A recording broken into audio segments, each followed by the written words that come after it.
آخری حصہ جو میں جس کا کہنے والا تھا وہ یہ ہے کہ جو صورتحال پیدا ہو گئی جس کا میں نے بھی آپ سے تفصیل سے ذکر کیا پہلے 9 مئی کے بعد خاص طور پر اس وقت میرے لیے یہ ذاتی طور پر ممکن نہیں ہے کہ ان حالات کے اندر قیادت کی جو ذمہ داریاں ہوتی ہیں وہ میں نبھا سکوں، وہ میرے لیے ممکن نہیں ہے. اس لیے میں سیکرٹری جنرل تحریک انصاف کی جو ذمہ داری ہے اور کور کمیٹی کی ممبرشپ اس سے میں مستعفی ہوں گا. جو میرے خیالات ہیں، ایک یہ وجہ بھی ہے کہ میں کھل کر بات کرنا چاہتا ہوں کہ کیا کرنے کی ضرورت ہے. میرے خیال میں اس وقت سب کو ہمیں کھل کر بات کرنی چاہیے، اور ظاہر ہے کہ جب آپ ایک اہم ترین عہدے کے اوپر بیٹھے ہوئے ہیں تو پھر یہ بنتا نہیں ہے کہ آپ اپنی کوئی انفرادی رائے جو ہے وہ الگ سے وہ دیں. تو اس لیے ان عہدوں سے میں مستعفی ہو رہا ہوں. باقی 17 مہینے گزرے ہیں، میں سیکرٹری جنرل کی ذمہ داری میں نے نبھائی ہے، جس میں 13 مہینے سے زیادہ جو ہے وہ شاید تحریک انصاف کا مشکل ترین وقت تھا. اور میں دل سے شکریہ ادا کرنا چاہتا ہوں اور خراج تحسین پیش کرنا چاہتا ہوں تحریک انصاف کے ورکرز کو، لیڈرز کو، ٹکٹ ہولڈرز کو. جس طریقے سے میں نے ان کو محنت کرتے دیکھا ہے، جس دلیری سے، جس حب الوطنی سے میں نے ان کو کام کرتے دیکھا ہے، میں بحیثیت جو میری ذمہ داری تھی سیکرٹری جنرل، میں ان سب کا، جیسے میں نے کہا، میں دل سے شکریہ بھی ادا کرنا چاہتا ہوں اور میں خراج تحسین بھی پیش کرنا چاہتا ہوں. میرے خیال میں یہ ورکر جو ہیں، تحریک انصاف کے کارکنان جو ہیں، یہ محب وطن پاکستانی جو ہیں، یہ پاکستان کا ایک بہت بڑا اثاثہ ہیں. اور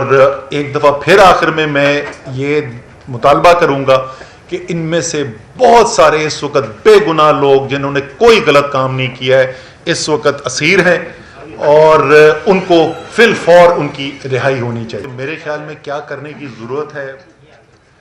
پاکستان کو اس بحران سے نکالنے کے لیے، اور آخری جو ہے وہ میرا لائحہ عمل آگے کیا ہے، وہ میں یہ 4 چیزیں آپ کے ساتھ کور کروں گا. سب سے پہلے تو جی 9 مئی کو شروع کرتے ہیں. 9 مئی کے دن جو واقعات ہوئے اس کی مذمت جو ہے وہ تقریباً تمام لوگ کر چکے ہیں، لیکن میں ذرا سے تفصیل میں جان چاہتا ہوں کہ کیوں وہ واقعات جو تھے، 9 مئی کے جو واقعات تھے، وہ کیوں ملک کے لیے خطرناک تھے.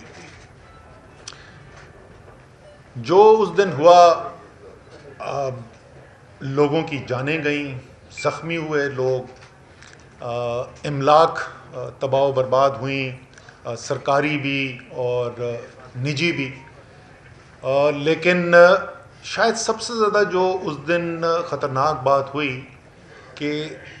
ایسی تنصیبات جن کا فوج سے تعلق تھا ان کے اوپر حملے کیے گئے. فوج کا پاکستان کے اندر کیا اس کی اہمیت ہے، میرے خیال میں اس کا سب سے اچھا تجزیہ عمران خان صاحب نے پیش کیا. اور خان صاحب نے جیسے، اور ایک دفعہ نہیں ایک سے زیادہ دفعہ وہ کہہ چکے ہیں یہ بات، کہ مسلم ممالک کی طرف اگر آپ نظر دوڑائیں پچھلے 15-20 سال کے اندر تو آپ دیکھیں گے کہ کس طریقے سے تباہی دیکھی گئی ہے مسلم دنیا کے اندر. اور خان صاحب نے ایک سے زیادہ دفعہ کہا ہے کہ اگر وہ نہ پاکستان میں ایک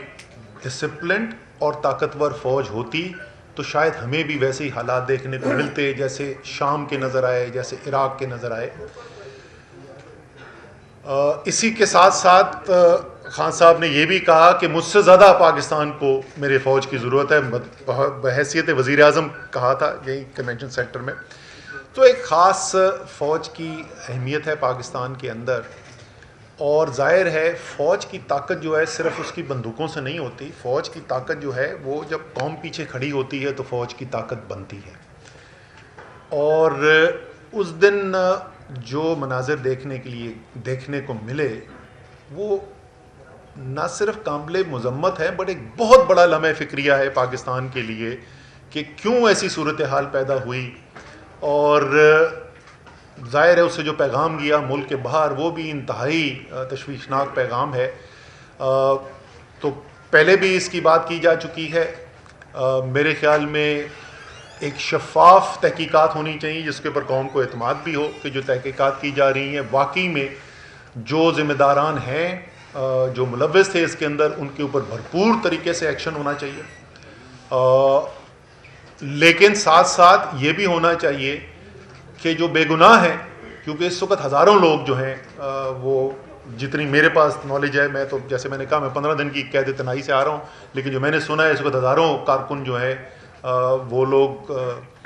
زیر حراست ہیں، اور ظاہر ہے ان میں سے ایک بہت بڑی تعداد ایسے لوگوں کی ہے، شاید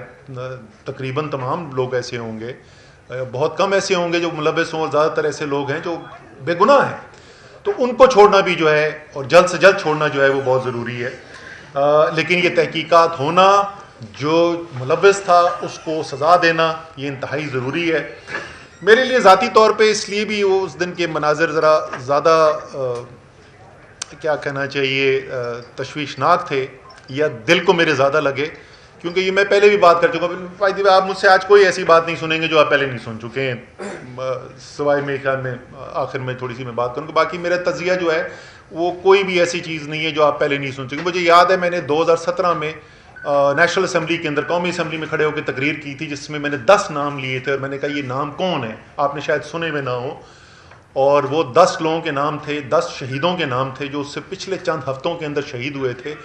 اور جیسا میں نے اس دن کہا تھا اور آج پھر کہہ رہا ہوں، آپ کا اور میرا دفاع کرتے ہوئے۔ تو فوج جو ہے وہ صرف ان 2-3 بڑے جرنیلوں کا نام نہیں ہوتا جن کے نام ٹیلی ویژن کے ٹاک شوز کے اندر لیے جاتے ہیں یا جن کی پریس کانفرنسز کے اندر بات کی جاتی ہے۔ فوج لاکھوں لوگوں پر مشتمل ہے جو اپنی زندگی داؤ پہ لگاتے ہیں اپنے ملک کی حفاظت کے لیے، آپ کی اور میری حفاظت کے لیے۔ اور جیسے میں نے کہا میرے لیے ذاتی طور پہ اس لیے تکلیف دہ تھا، میرا 3 نسلوں سے فوج سے تعلق ہے، یہ بات بھی پہلے سے مشہور ہے، اور مجھے بڑا فخر ہے اس بات کا کہ کوئی 1965 کے بعد سے کہ جنگ سے لے کے اگر آپ وار آن ٹیرر تک اٹھا کے دیکھ لیں، کوئی بھی ایسی صورتحال نہیں ہوئی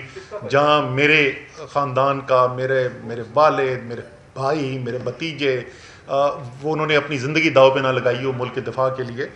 سو اس لیے جو بھی تعلق رکھتا ہے، جو بھی اہمیت کو سمجھتا ہے، اس سب کے لیے وہ تکلیف دہ مناظر تھے۔ تو ایک تو یہ 9 مئی کے بارے میں یہ ضرور اپنے کہنا چاہتا تھا، اور میرے خیال میں تقریباً تمام قوم کے ساتھ جو ہے یہی اظہار خیال کیا گیا ہے، تو یہ کوئی بڑی یونیک بات میں نے نہیں کی ہے۔ لیکن اس کے ساتھ ساتھ صرف 9 مئی نہیں ہے، ہماری قوم اس وقت کدھر کھڑی ہوئی ہے، کہاں پہ ہم ملک کو لے کر آ گئے ہیں۔ میں ملک کو دیکھ رہا تھا، تجزیہ کر رہا تھا،